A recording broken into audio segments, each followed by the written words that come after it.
سلام. یه باور غلط بین مردم وجود داره که کودکانمون باید حتما شبانه شیر بخورن و بین خواب به خصوص. این خیلی غلط هستش. درسته که شیر برای سلامت استخوان‌های بدن و ایجاد کلسیم در بدن خیلی ماده مغذی و مفیدی هستش، ولی اینکه ما در طول خواب به بچه‌ها شیر بدیم این کار غلطی هستش.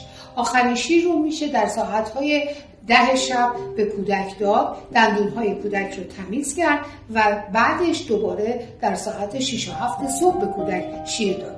چون شیر حاوی مواد قندی هستش و باعث پوسیدگی دندان‌ها میشه و افرادی که در بین خواب به بچه‌ها شیر میدن و کودکانشون عادت کردن که در حین خواب شیر بخورن، دندون‌هاشون دچار پوسیدگی و از بین رفتن دندون خواهد شد و این خیلی غلط هستش. پس در نتیجه نباید در بین خواب به کودکمان شیر بدیم. این باعث از بین رفتن دندان‌های کودک خواهد شد. بدرود.